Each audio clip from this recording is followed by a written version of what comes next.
Ya, baik, selamat siang semuanya. Assalamualaikum warahmatullahi wabarakatuh. Untuk suaranya bisa jelas terdengar?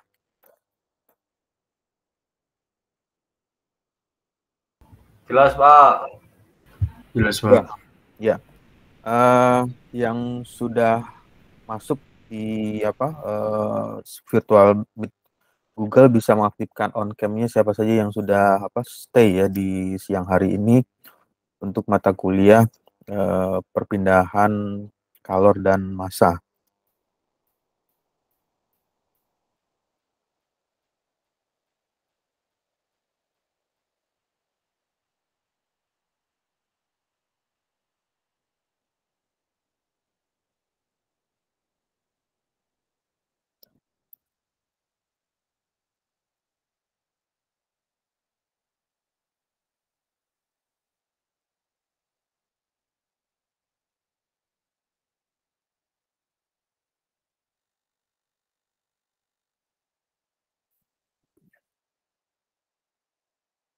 Ya, di siang hari ini kita akan coba melanjutkan ya materi yang sebelumnya, sebelum UTS atau materi yang minggu-minggu sebelumnya itu sudah membahas mengenai uh, perpindahan kalor secara konduksi.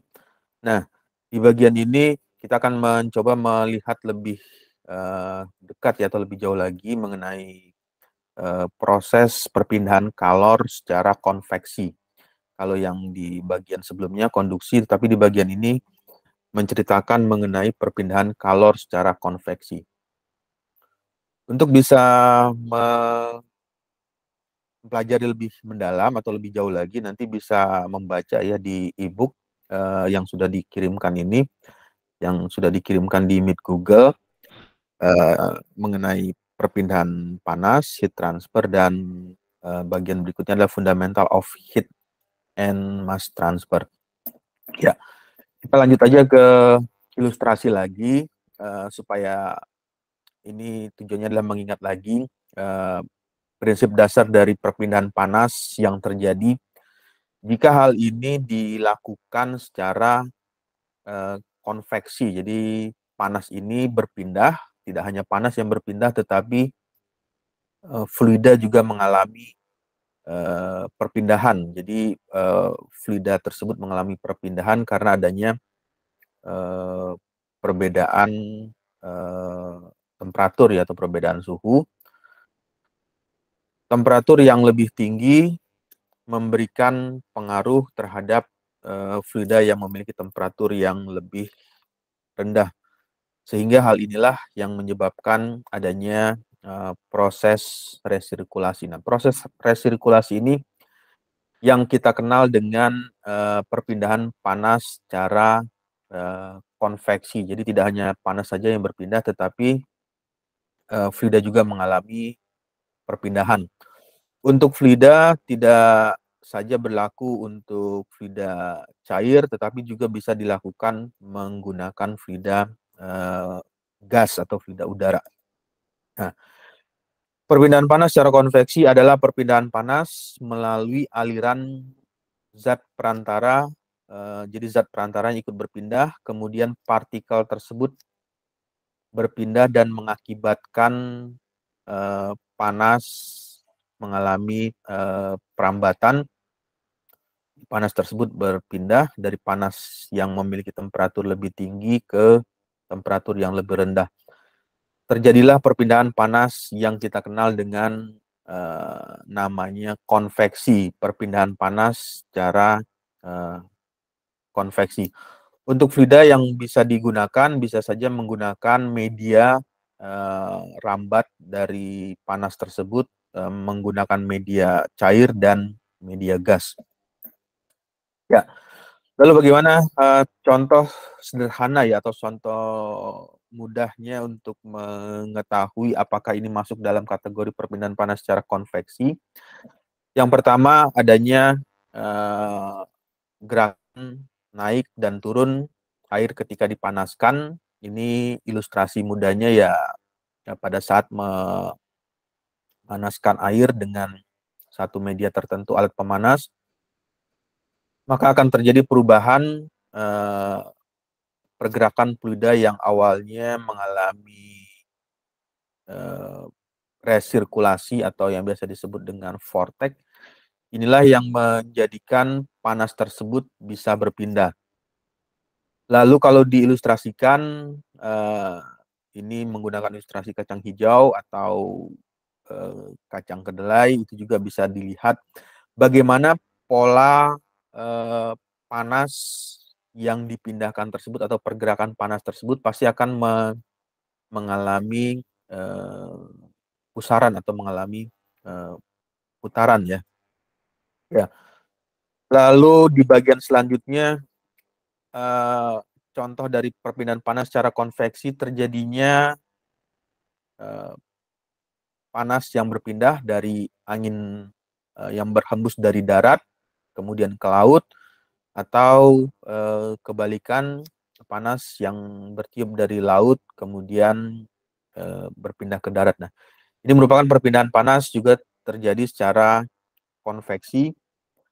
Kemudian gerakan balon udara naiknya atau cerobong pabrik yang menjulang tinggi juga masuk dalam kategori perpindahan panas secara konveksi di dalam cerobong tersebut.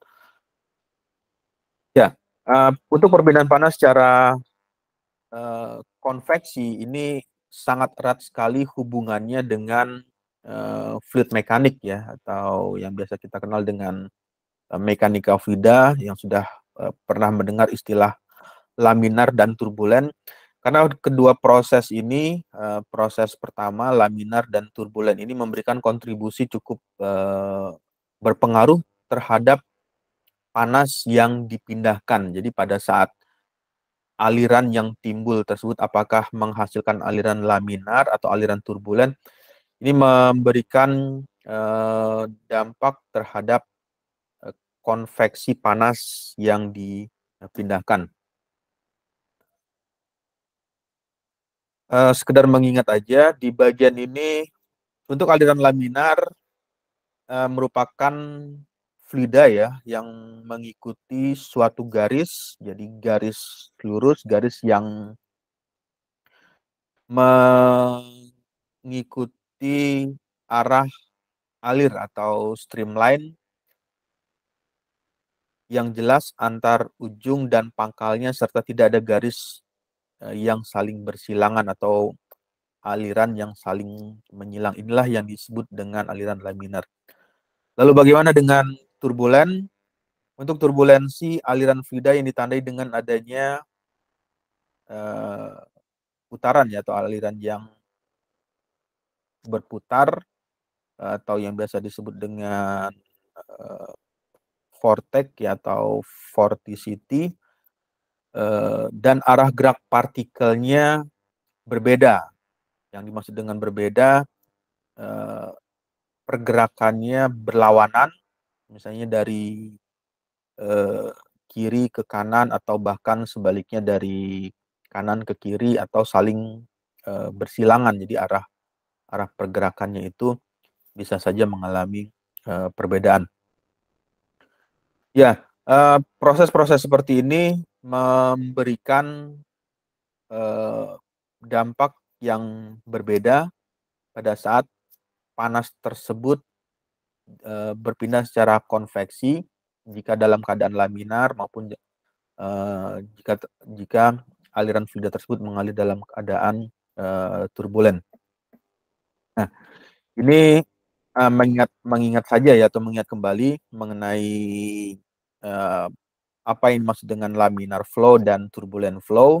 Untuk turbulen ya bisa dibayangkan alirannya acak, berarti pada saat panas yang berpindah dari bagian kiri ke kanan ini mengalami pergerakan yang ketidak teraturan ya pada saat sudah melewati suatu objek tertentu. Nah, di bagian ini panas yang berpindah atau partikel fluida yang mengalami perpindahan terjadi secara acak. Lalu bagaimana dengan yang laminar flow, panas yang mengalir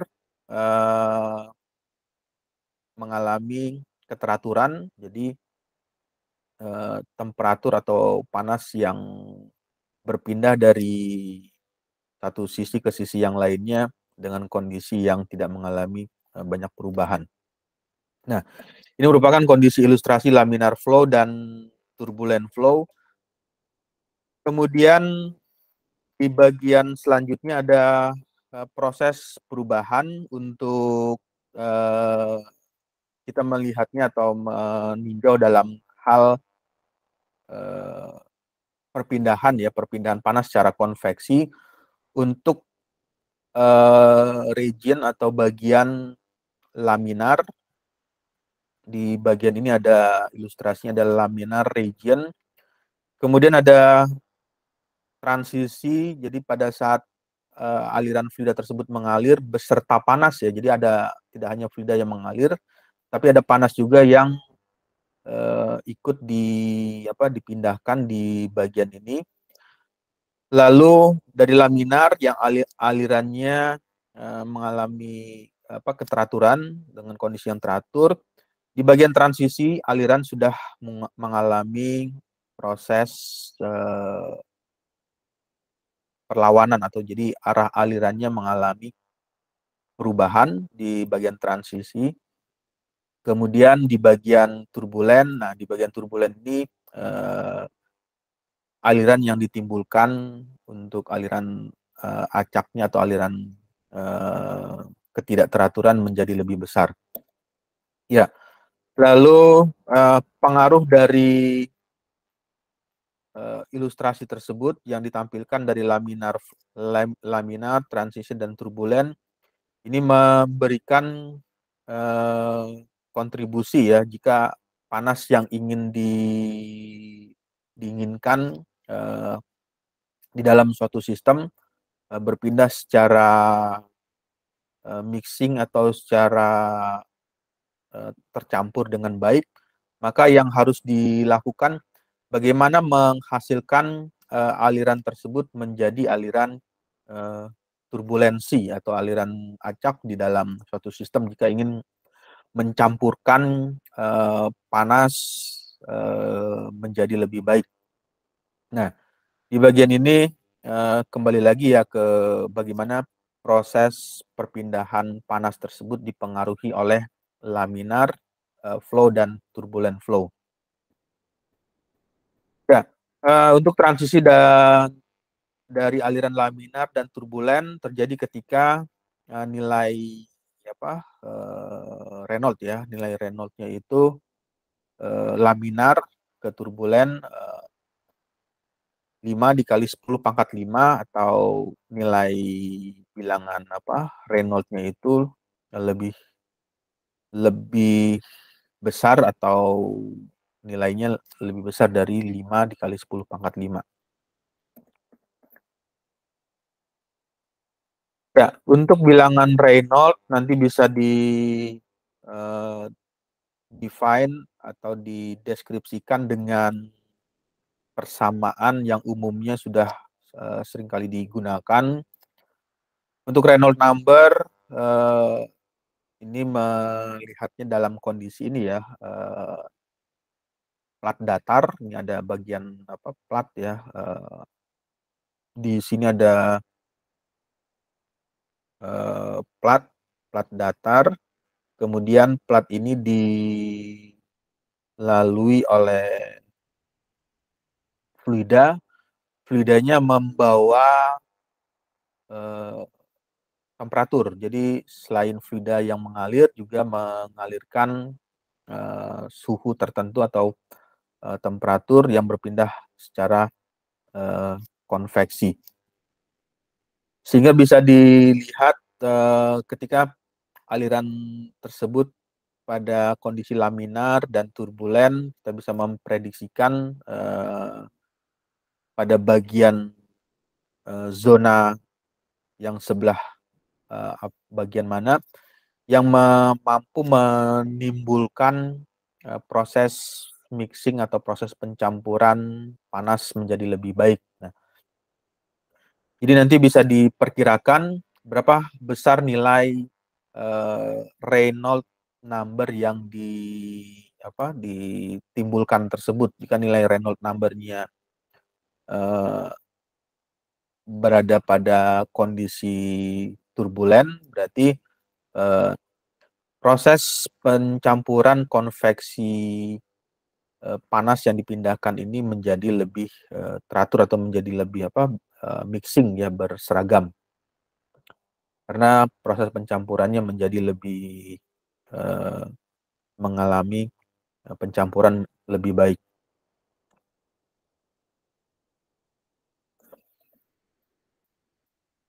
Ya, ada beberapa istilah di bagian lainnya.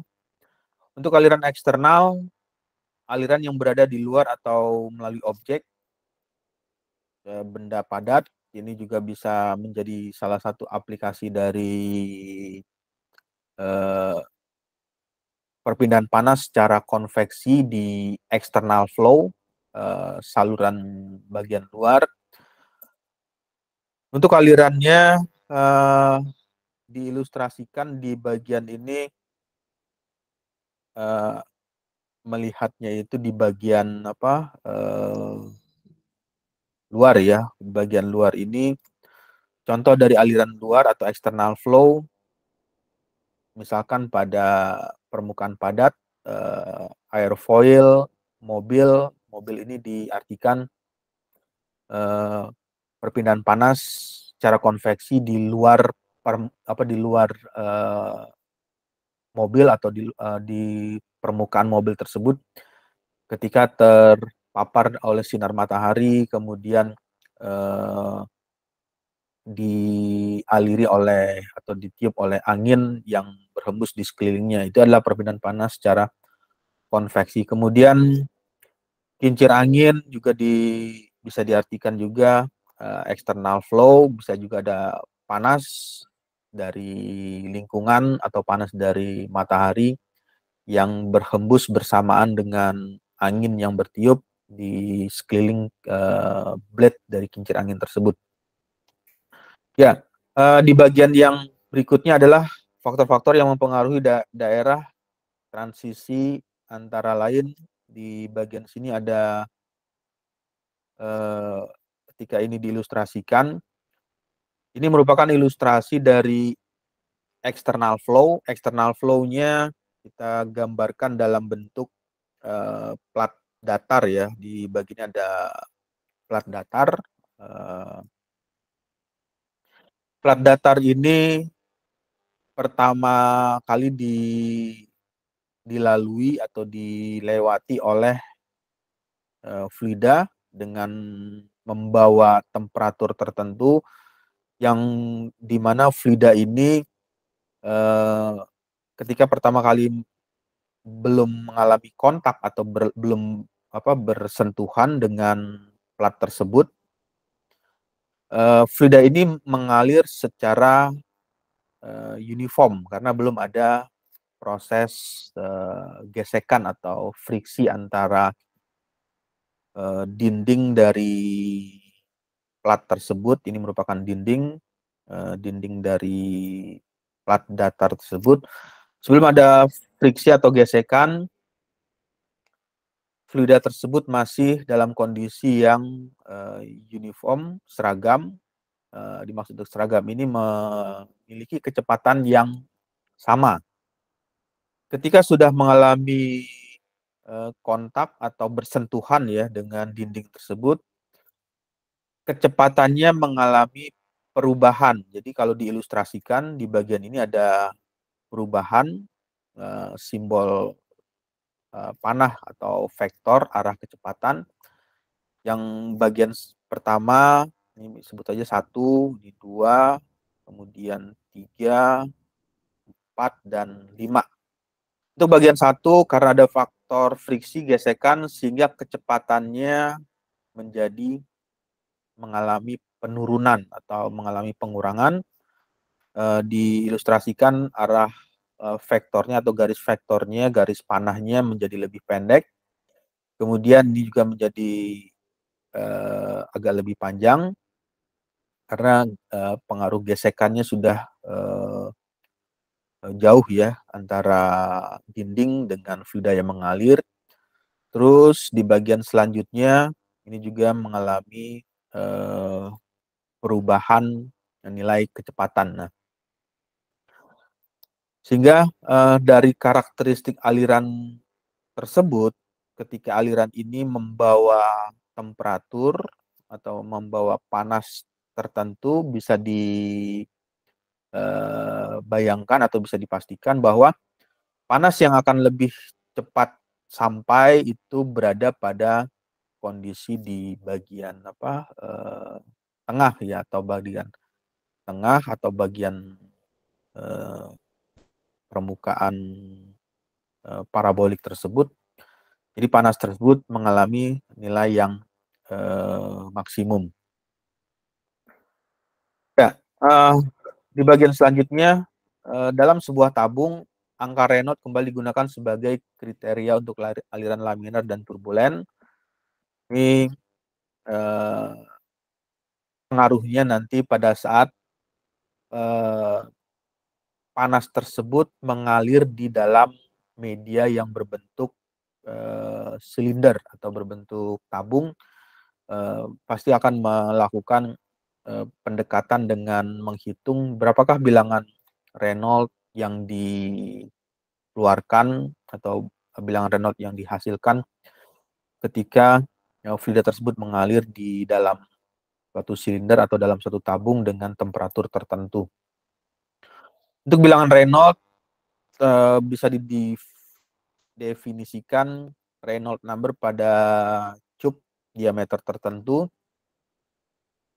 Aliran free stream dengan aliran bebas ini dengan satuan umumnya menggunakan meter per second. Diameter ini merupakan diameter dari tabung tersebut atau saluran tersebut, dan besarnya viskositas kinematik atau kinematic viscosity.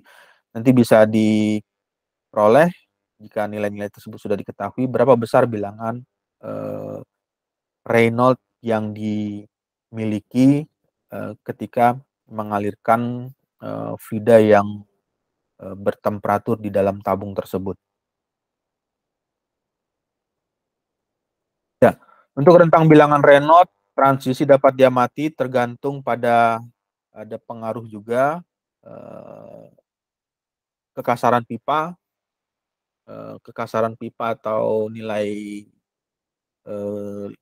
berapa nilai koefisien gesek dari pipa tersebut memberikan kontribusi juga untuk panas yang dipindahkan, karena panas yang berpindah secara konveksi ini menggunakan media fluida untuk memindahkan panasnya, jadi berpengaruh atau dipengaruhi juga oleh faktor kekasaran dari permukaan dalam pipa tersebut.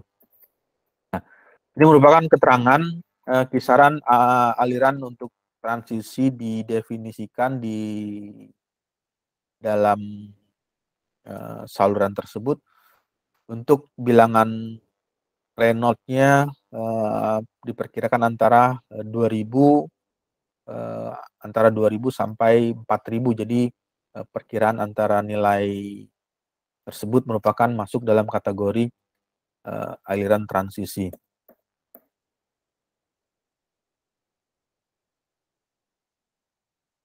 Ya, untuk persamaan continuity ini merefresh atau mengingat lagi karena perpindahan panas secara konveksi ini berhubungan dengan fluid ya, fluid mekanik. Jadi di bagian ini ada persamaan continuity equation untuk aliran satu dimensi.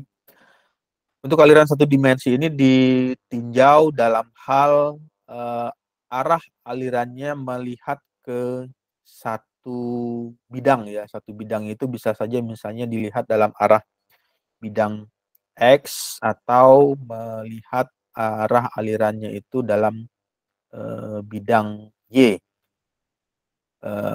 yang ditinjau dalam satu bidang one dimension pada saluran tersebut.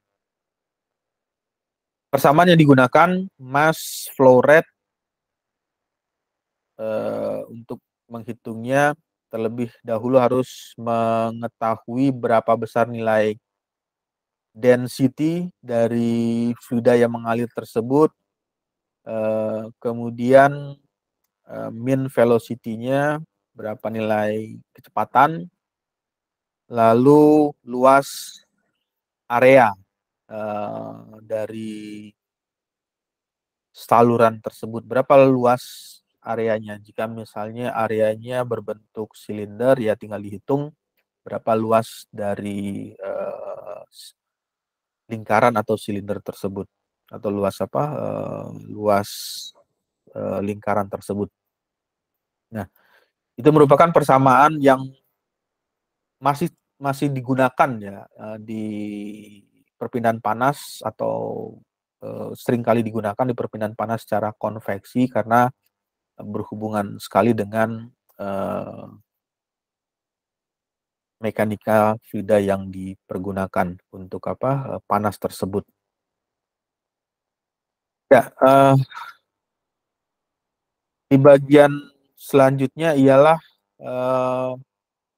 tadi yang aliran di dalam cup atau dalam pipa.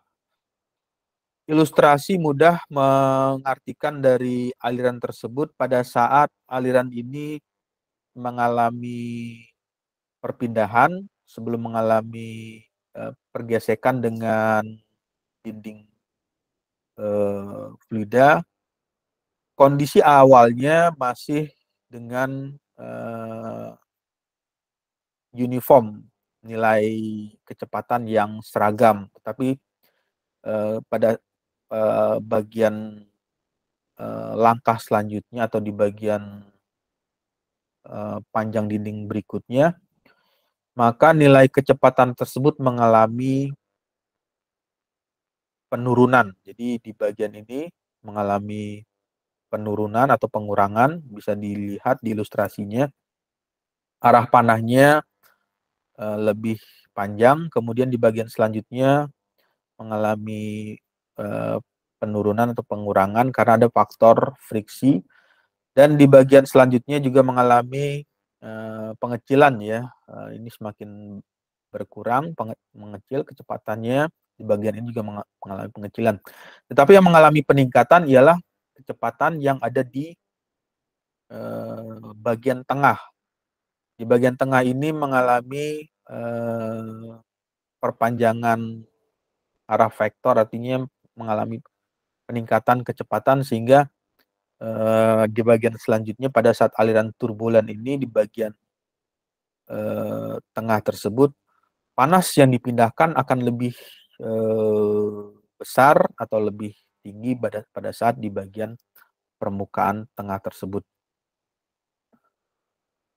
Ya, itu merupakan ilustrasi. Lalu untuk mendefinisikan kecepatan massa pada saluran tersebut bisa dihitung dengan persamaan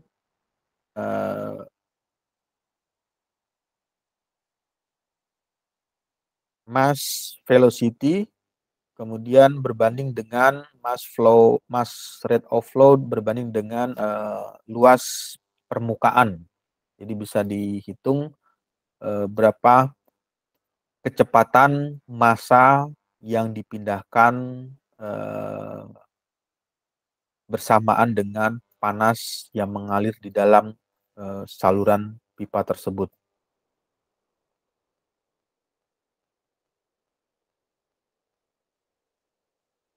Ya, ini merupakan samaan atau rumus yang masih sering digunakan ketika kita melakukan analisis untuk perpindahan panas secara konveksi yang berada di dalam saluran pipa.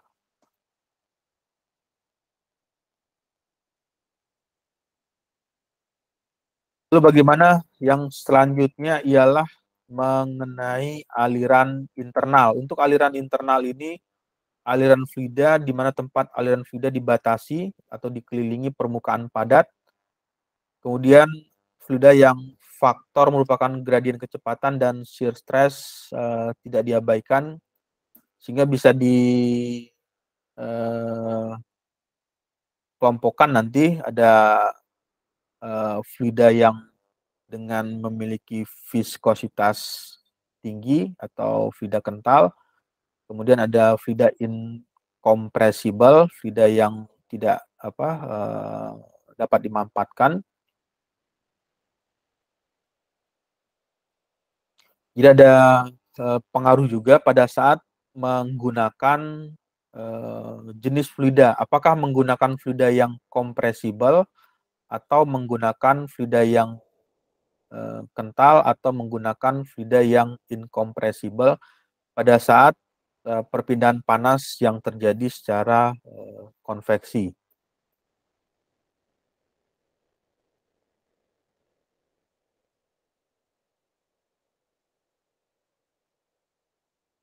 Oke, lalu di bagian berikutnya, nah ini di bagian selanjutnya ialah bilangan-bilangan non-dimensional atau yang biasa dikenal dengan Prandtl number. Jadi nanti bisa dilihat ya di buku heat transfer ada Prandtl number atau angka Prandtl. Apa yang dimaksud dengan Prandtl number ini atau angka Prandtl? Parameter yang menghubungkan ketebalan relatif antara lapisan batas hidrodinamik dan lapisan batas termal. Jadi ada hubungan antara lapisan batas yang dimiliki antara lapisan batas fluida dengan lapisan batas termal. Pendefinisian dari Prandtl number tersebut bisa didefinisikan dengan persamaan specific heat of constant pressure, nilai Cp berapa besar nilainya, lalu dikalikan dengan dynamic viscosity dibagi dengan berapa besar nilai thermal conductivity. Nah, di sini ada nilai K ya, nilai K atau thermal conductivity ini ya juga ditimbulkan atau dipengaruhi oleh jenis material apa yang digunakan. Jadi material misalkan menggunakan material baja dengan material tembaga, itu akan berbeda nilai thermal conductivity-nya. Untuk thermal conductivity-nya nanti memberikan pengaruh berapa besar nilai Prandtl number yang dihasilkan tersebut. Ya, untuk perbedaan panas secara konveksi, macam-macam konveksi ada, kalau pernah atau sering mendengar ada istilah natural convection, perpindahan panas secara alami, kemudian force convection, ini perpindahan panas secara paksa atau panas tersebut dipindahkan secara paksa dengan bantuan alat tertentu, misalnya memasangkan fan atau kipas di bagian ini atau memasangkan aliran jet sintetik atau jet continue untuk mendinginkan objek tertentu. Untuk natural konveksi, arah aliran panasnya yang dikeluarkan ini selalu mengalir ke bagian atas. Jadi natural konveksi itu panasnya itu selalu mengalir ke atas. Jadi arah alirannya atau arah aliran panas yang dikeluarkan dari objek panasnya, misalkan ilustrasi yang digunakan adalah telur panas, hot heats. Telur panas ini ketika didinginkan secara natural atau secara alami, misalkan diletakkan di atas piring atau diletakkan di atas mangkuk atau di atas tempat tertentu, panas yang akan berpindah atau keluar selalu mengalir arah alirannya ke atas. Beda halnya dengan force convection. Nah, kalau di bagian force convection, arah aliran panas tersebut dipengaruhi dipengaruhi oleh letak dari media yang digunakan untuk mendinginkan secara paksa tersebut. Misalkan kipasnya diletakkan di sisi kiri, berarti panas yang akan dialirkan atau yang akan berpindah tersebut ke sisi kanan. Bahkan misalnya kalau posisinya dibalik, kipasnya dibalik, berarti dia akan berpindah dari dari kanan ke kiri. Atau misalkan force convection-nya ini kipasnya dipindahkan posisinya yang awalnya di bawah atau di sisi kiri dan sisi kanan, kemudian diletakkan di atas, maka arah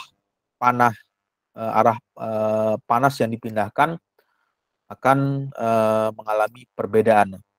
Perbedaan inilah yang seringkali dilakukan manipulasi atau semacam rekayasa. Kalau di bidang engineeringnya, force convection ini seringkali dilakukan pengembangan penelitian bagaimana meletakkan posisi fan atau posisi kipas tersebut untuk bisa mendinginkan lebih efektif dan lebih cepat dengan meletakkan posisi tersebut, apakah diletakkan di sisi kiri atau di sisi kanan atau di sisi atas atau di sisi bawah. Nah, berbeda halnya dengan natural konveksi. Kalau untuk natural konveksi ini terjadi secara alami. Ya, untuk natural konveksi, konveksi natural terjadi saat permukaan padat atau permukaan solid dengan fluida gas cair dengan temperatur yang berbeda. Pada fluida terjadi perbedaan densitas, ada perbedaan kerapatan akibat pemanasan menimbulkan gaya apung. Gaya apung ini biasa dikenal dengan buoyancy. Nanti cari aja ya di buku buoyancy ya. Buoyancy nanti coba cari di buku buoyancy.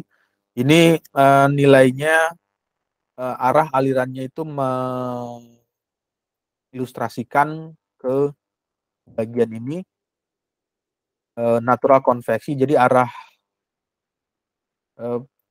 panas yang dipindahkan, arah alirannya selalu terbang ke atas atau ke udara, ke bagian permukaan atasnya.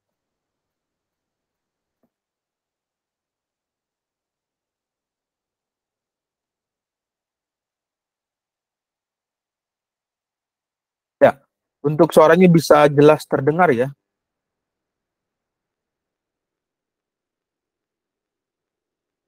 Di tampilan share screen-nya bisa suaranya bisa jelas terdengar ya.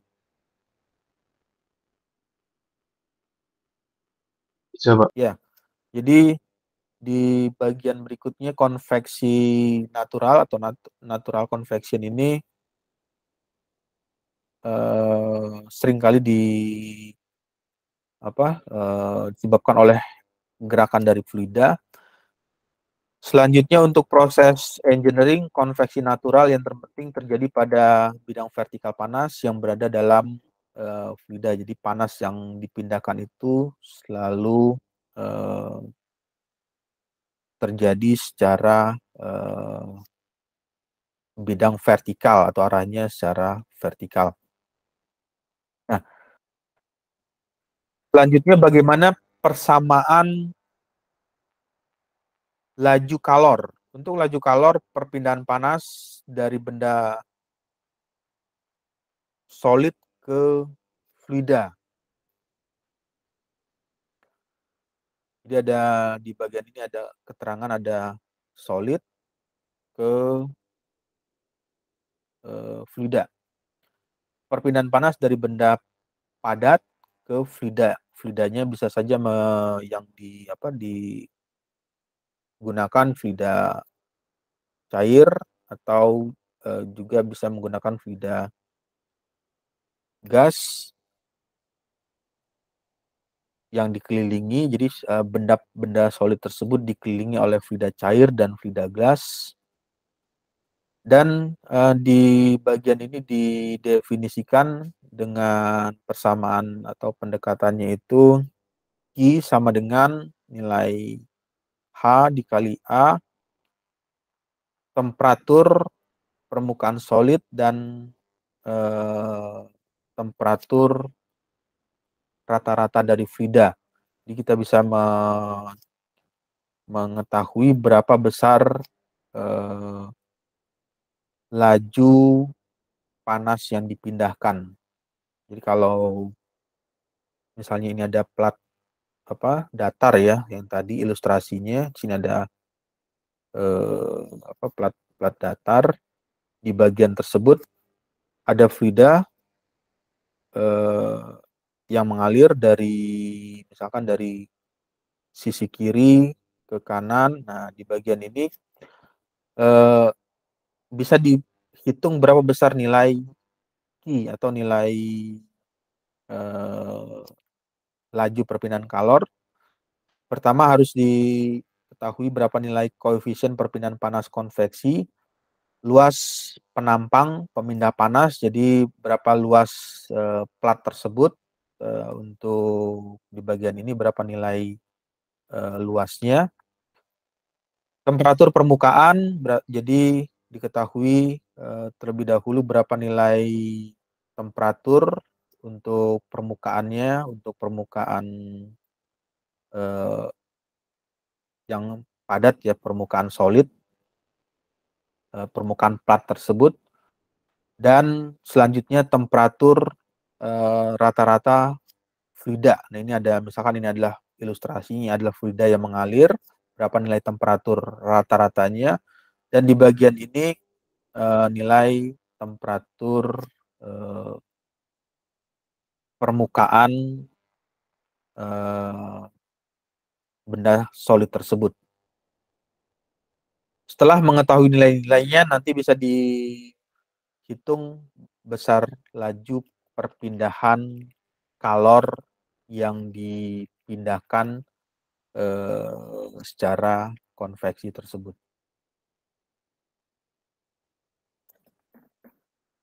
Ya, di bagian berikutnya yang tadi menceritakan tentang natural ya, natural konveksi. Natural konveksi itu ada gaya buoyancy yang naik ke atas. Ini ada keterangannya buoyancy force ya. Buoyancy force itu fluida tersebut mengalir ke atas. Jadi fluidanya arah panahnya atau vektor yang ditimbulkan itu mengalir ke atas sambil membawa panas yang dikeluarkan. Jadi kalau di bagian ini misalkan ini ada plat datar, plat A. Plat A ini mengeluarkan panas, lalu didinginkan secara natural konveksi. Nanti arah aliran panas yang dikeluarkan di bagian ini selalu mengalir ke atas.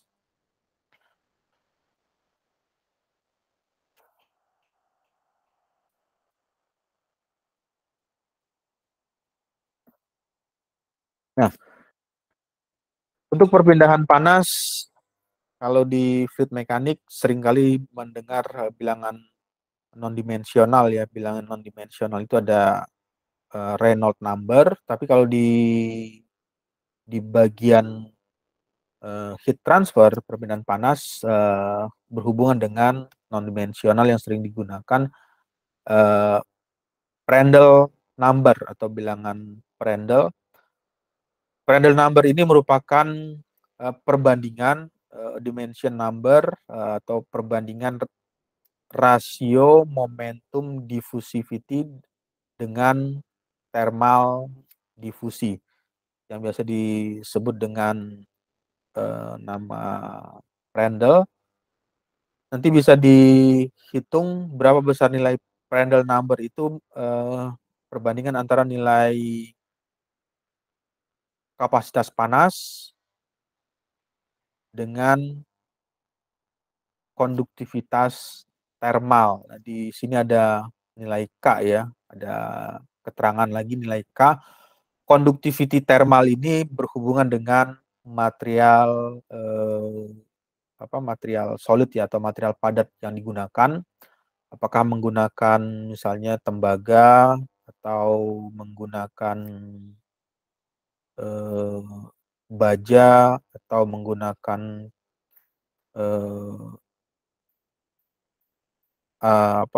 aluminium ini memiliki nilai konduktivitas thermal yang berbeda, sehingga nanti bisa didapatkan nilai Prandtl number-nya juga mengalami perubahan atau mengalami perbedaan. Nah, nanti bisa dihitung kalau misalnya hubungan antara Prandtl number dengan pengaruh Reynolds number. Jadi apakah dengan bertambahnya bilangan Reynolds pada aliran fluida memberikan pengaruh terhadap nilai Prandtl number tersebut atau bilangan Prandtl-nya. Dan bilangan Prandtl ada juga bilangan Nusselt. Nusselt number ini merupakan rasio konveksi ke konduksi. Perpindahan panas secara normal untuk kondisi perpindahan panas dengan media yang digunakan fluida ya di bagian permukaannya. Nusselt number, konduktivitas thermal, jadi ada nilai K lagi. Nilai K lagi ini mengartikan bahwa material apa yang digunakan pada material solid tersebut, material padatnya, konduktivitas thermal, koefisien konveksi natural rata-rata, dan panjang dari objek tersebut atau panjang dari plat tersebut sebagai media yang digunakan untuk memindahkan panas yang terjadi secara konveksi. Ya, lalu bagaimana konveksi natural atau di bagian ini jika ruangannya dikondisikan secara terisolasi. Jadi ini isolasi tertutup, ini juga tertutup diisolasi. Laju kalor yang dikonveksikan oleh dinding yang lebih panas melalui fluida dalam ruang. Jadi bisa dihitung prinsip dari perpindahan panas jika nilai T1 dan T2 berbeda nilai temperaturnya. Berarti kalau di bagian ini nilai temperatur T1 harus lebih besar dari T2 karena panas akan berpindah jika nilai temperatur tersebut mengalami perbedaan antara dinding 1 dan dinding 2. Untuk dinding yang nilai T1 ini bisa dihitung. Jika sudah diketahui nilainya, nanti tinggal dimasukkan berapa nilai Q kalori yang berpindah. H ini nanti bisa dihitung dengan koefisien konveksi ya, H itu koefisien konveksi, persamaannya Nusselt number, di sini ada simbol Nusselt number. K itu adalah thermal conductivity dari material yang digunakan di ruang di sistem tersebut. Lalu berapa besar atau jarak antara dinding 1 dengan dinding 2, itulah nanti yang bisa dipakai sebagai penentu untuk menghasilkan nilai H atau mendapatkan nilai koefisien konveksi dari ruang yang tertutup. Jadi ruangnya terisolasi, nanti bisa dihitung berapa nilai laju kalor yang dipindahkan atau berpindah secara konveksi. Konveksi paksa dalam proses industri perpindahan panas secara konveksi paksa ini banyak terjadi atau sering kali digunakan, misalkan untuk mendinginkan material tertentu dengan cepat, misalnya proses peleburan logam atau biji besi, atau untuk membentuk material tertentu. Material tersebut dipanaskan lalu dengan cepatnya didinginkan menggunakan fluida cair atau fluida gas, dimasukkan ke dalam air sehingga panas yang dihasilkan bisa dipindahkan dengan cepat. Nah, ini proses perpindahannya untuk panas yang dipindahkan terjadi secara konveksi.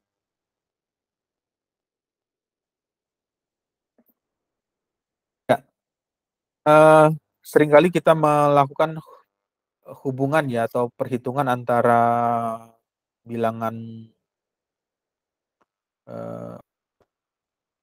Prandtl number, Nusselt number, dan Reynolds number, karena ini seringkali ada hubungan pada saat melakukan analisis, hubungan antara pengaruh aliran laminar atau aliran turbulen bisa dihitung dengan pendekatan berapa besar bilangan Reynolds-nya, bilangan Reynolds number. Kemudian untuk Nusselt number ini juga berpengaruh terhadap nilai atau dipengaruhi oleh nilai nilai D ya, nilai saluran dari sistem tersebut, berapa besar nilai diameternya, kemudian ada pengaruh dari nilai thermal conductivity dari material yang digunakan, dan di bagian ini juga memberikan pengaruh terhadap nilai thermal conductivity material apa yang digunakan.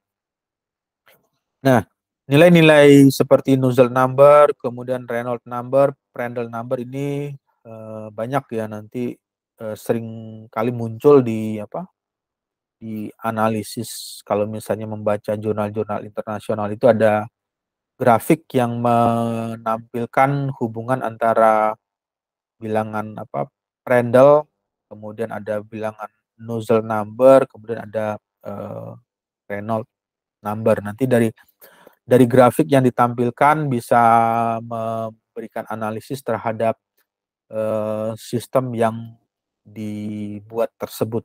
Apakah sistem ini sesuai yang diinginkan atau perlu mengalami perubahan atau perlu mengalami perbaikan dari rancangan yang dibuat tersebut.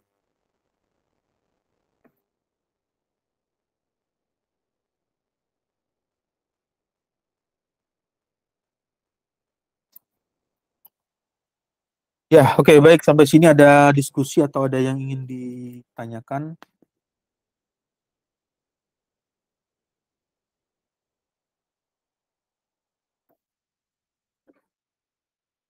Ya, kalau tidak ada, mungkin saya rasa bisa dilanjutkan sesi presentasi atau sesi diskusi dari presentasi kelompok, tugas kelompok untuk bisa melakukan presentasi dari review jurnal yang dibaca dari tiap kelompok.